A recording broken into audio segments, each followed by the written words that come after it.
Hey babe, welcome or welcome back to my channel. If you're new here, my name is Felicity, and if you've been here, I'm so sorry I took some months off. I got super busy, but I'm back and I want to be more consistent.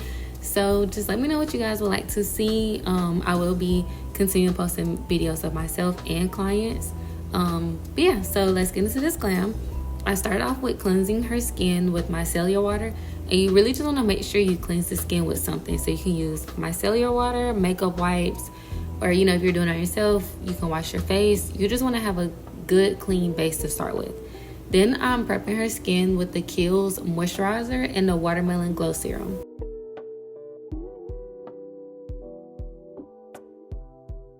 So I'm gonna speed up the process of the brows. I have other videos that definitely shows the process a little more in depth, but I feel like you can kind of still see what I'm doing here. So I basically just use translucent powder for the brows, and then I'm filling them in.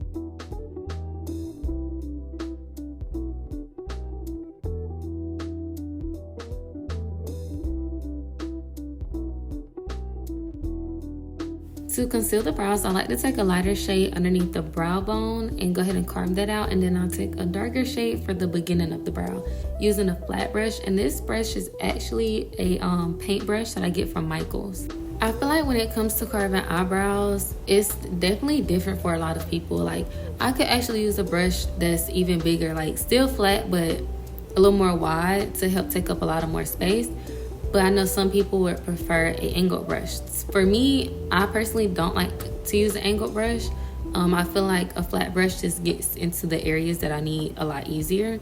And then I also noticed from people who take my class, they're scared to use product. To get the outcome that you really want, you need to use enough product. When blending out my concealers or my liquid blush, I will always use this Real Techniques brush. It's a 402 brush.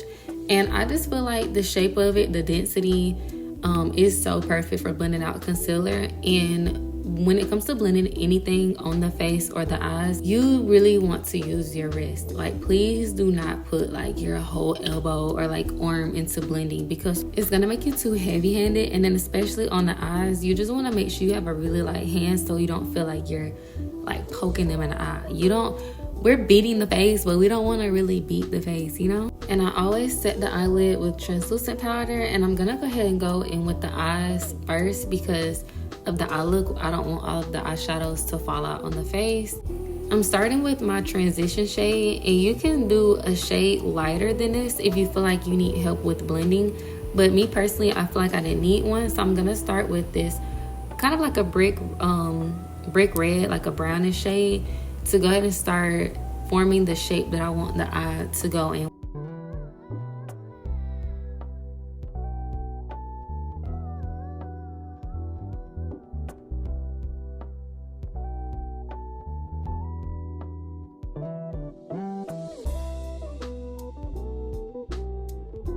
You're gonna continue your shape using the black, but if you're nervous to go straight in with black, you can use a darker brown and then slowly work your way into the black. You wanna make sure you're using a smaller, detailed brush for this. You don't wanna do too small because then it'll take you a lot longer. So I'm using more of a small, kind of fluffy brush. And this is the same brush I would use for the under eye, so I feel like this was perfect.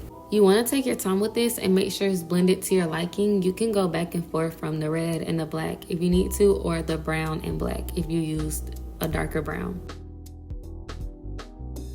I'm taking a super light concealer to go ahead and carve out the shape that I want for the inside. And you'll want to build your concealer up instead of adding too much at once, because then it can get messy and, get into the areas that you don't want it to be in.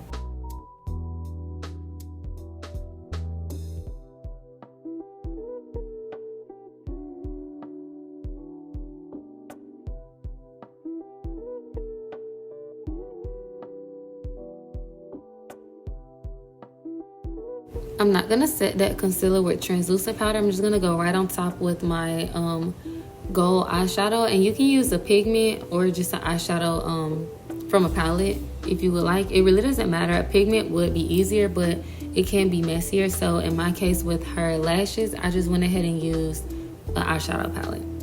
Now, if you're doing this look and you have someone with lashes too, you can put like a cotton pad or something over the lash to protect it. I honestly just didn't feel like doing all of that, so I just used the eyeshadow. And I know you're probably like, girl, please fix that eye, because it was not even. I know. I fixed it. So this is me showing y'all how I fixed it.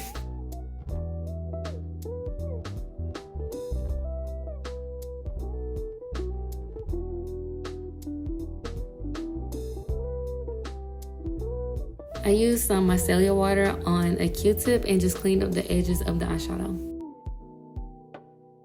I start my face process a little different sometimes. Honestly, it's no rhyme or reason. It's just if I forget to do the liquid blush first, I'll do cream bronzer. But some people, I don't always use liquid blush on, so I'll just go ahead and go straight in with my cream bronzer. In this instance, I used two blushes, so I wanted to do kind of like an ombre effect, and I also didn't want it to be too dark, so I just used both and mixed them. If you ever see her on any of my videos, you will see every time I go near her under eye, she always like pushes away from me. And I don't know why, because I'm so light-handed, and it's so funny because I never noticed it until I went back and looked at the videos. Right here, we noticed that as I was blending, it was black coming from somewhere on the face, and I was annoyed because I could not figure out where it was coming from. It was nothing on my Q-tip from cleaning her lashes. I used some micellar water, but I just cleaned up the face with the micellar water and cured on. But I don't know where it came from, so just be careful when using black eyeshadow. I'm using my curve case to bronze the face, and when you're using something like this that's in like a case, like a palette, you want to scrape it out and put some on the back of your hand or the little metal palettes, mainly because for one, it's unsanitary to put your brush in there with each client, but you don't want to go directly into the product because you can get too much in one spot of your brush. So it's best to have it on something else to where you can kind of buff it out before you put it on the face, if that makes sense. I'm sculpting out the face and giving it color with the cream bronzer on the cheekbones and the forehead. And you just want to make sure that all of your edges are blended out. You don't want any harsh lines because you will be able to see it. Okay?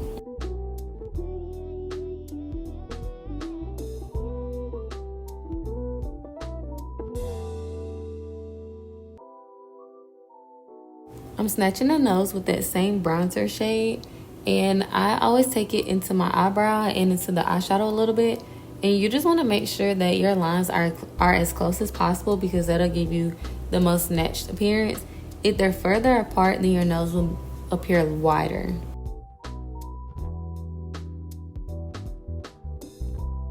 Using the same two concealers, I always do a darker one and a lighter one for concealing underneath the eyes and the forehead. So you're going to use your darker one for the outside and the lighter one for the inside. And as far as the forehead, I'm going to carve the front of the brows with the darker shade. Only the front though. You don't want the full eyebrow to be carved out with concealer because the rest will be carved with the foundation. And take that same darker shade and go down the bridge of the nose. This is the lighter shade that I'm going to use in the inner corner. This is going to mainly go up under the eye, but you don't want to take it underneath yet until you're ready to blend because you don't want to leave a lot of concealer underneath the eye and start soaking into like the creases. And I'm also taking a lighter shade in the middle of the forehead. I'm blending out all of the edges of the darker concealer first with that same 402 brush, and then I'm going to let the inner corner sit a little bit so it can get a little more full coverage. While I'm blending this out, if you enjoy my videos, if you feel like they're helpful, then please like and subscribe and definitely comment because I do want to know what days y'all would like for me to post because I will be posting more clients and videos of myself, and also let me know what all you would like to see. So under my videos with my clients, let me know what you would like to see, and then under my video with myself, go and comment and let me know what you would want to see for myself. I want to be able to have a little community and connect with everybody. I am very active on my social medias, mainly my Instagram. So if you guys want to connect with me on there, I would very much appreciate it and love it. But enough of that. Let's get back to the face. I went ahead and applied her foundation in the areas that don't have any bronzer, blush, or concealer, as you can see. So I only apply it on the jawlines and the forehead in between the concealer and the bronzer. I personally, anything on the face, I use brushes. I don't use sponges. They're very unsanitary. You can't properly clean them. So if you do use sponges, I would recommend cutting them in half, because you can either gift them to the client or you just have to throw them away. So I always use brushes. You can reuse them, you can clean them.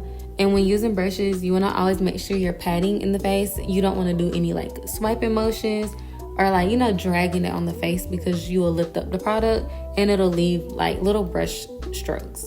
The only time I use sponges is when I'm doing a bridal party, just because it is a little quicker. But I'll use the Paw sponges from Amazon, and I just cut them in half, and I'll either give them to them if they do their makeup, or I'll just throw them away. Now I'm finally going back and blending out the concealer in the inner corner, and now this is when you can go directly under the eye, because we're about to set. And you see she moving away from me again. I don't know why she did that. Like, you would think I'm literally hurting this girl or like just stabbing the crap out of her, and I'm not. So I'm just making sure that everything is blended out pretty good. If you need to go back in with your bronzer or liquid blush, do so. You just want to make sure everything is blended, because now we're about to set with our translucent powder.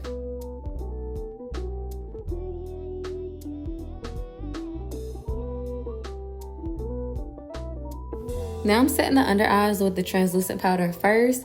You want to blend out any creases with your brush first before you set anything with powder.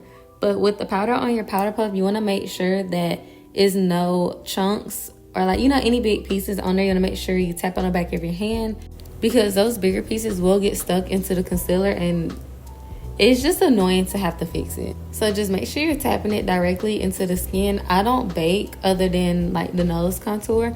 Underneath the eye, I definitely don't bake. Now, if you're someone who has oily skin, you can, but even with my oily skin clients, I don't really bake with them. Anywhere that we had concealer is going to be set with translucent powder, but anywhere that you use a liquid or a cream, it still has to be set with some type of powder. So we're still going to go back over our bronzer and liquid with the powder to match it.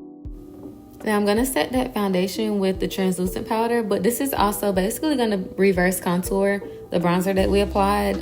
So this helps clean it up, especially if you accidentally made it come down a little too low. This will help clean that up, but I don't like to leave a harsh line, so I will go back and blend that line out. Now this is the easiest part. You're basically just bringing back the color in the face by going back over all of your liquids with the powders that match it. So right now I'm just doing the bronzer, and then I'm going to do the liquid blush.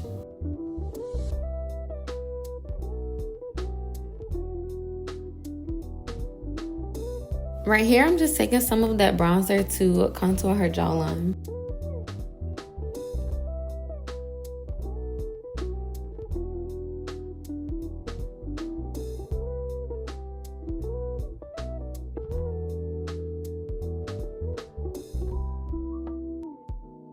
Now this is a duo blush palette, so it do have the same two blushes that I already used for the liquid. So I already had went in with the lighter one, and now I'm going in with the darker shade.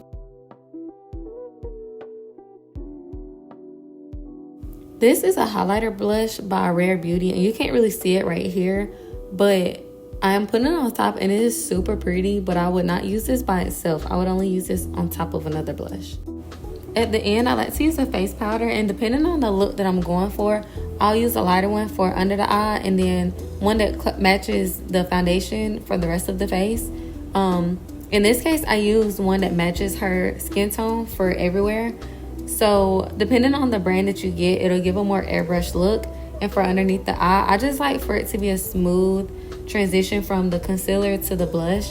And then I just like for it to give us more smooth finish when I go over the foundation at the bottom of the face. And I always go over the forehead too. I don't think I showed it in here. For finishing touches, I'm doing a little highlighter on the nose, set in the face first with the Morphe spray, and I want it to look wet like that, and then I'll go back in once it dries with the Onesize setting spray. And you can read her lips right here of how she reacted with that, because it is a really strong spray. I'm finishing up with her lips, and I wanted to go for more of like a pinky nude, so we're going in with the ColourPop BFF3 lip liner, Maybelline matte ink. The shade will be in the description, and then the Sephora lip stain in the shade 32.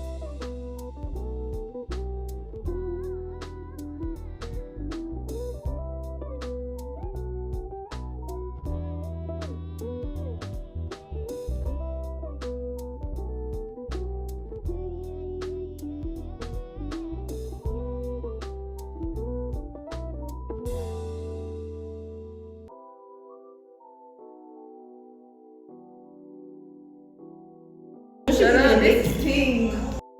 I hope you enjoyed. I hope this was very helpful. If you do recreate this look, I would love to see some pictures. And I will see you in the next video, which will probably be starring me. Bye.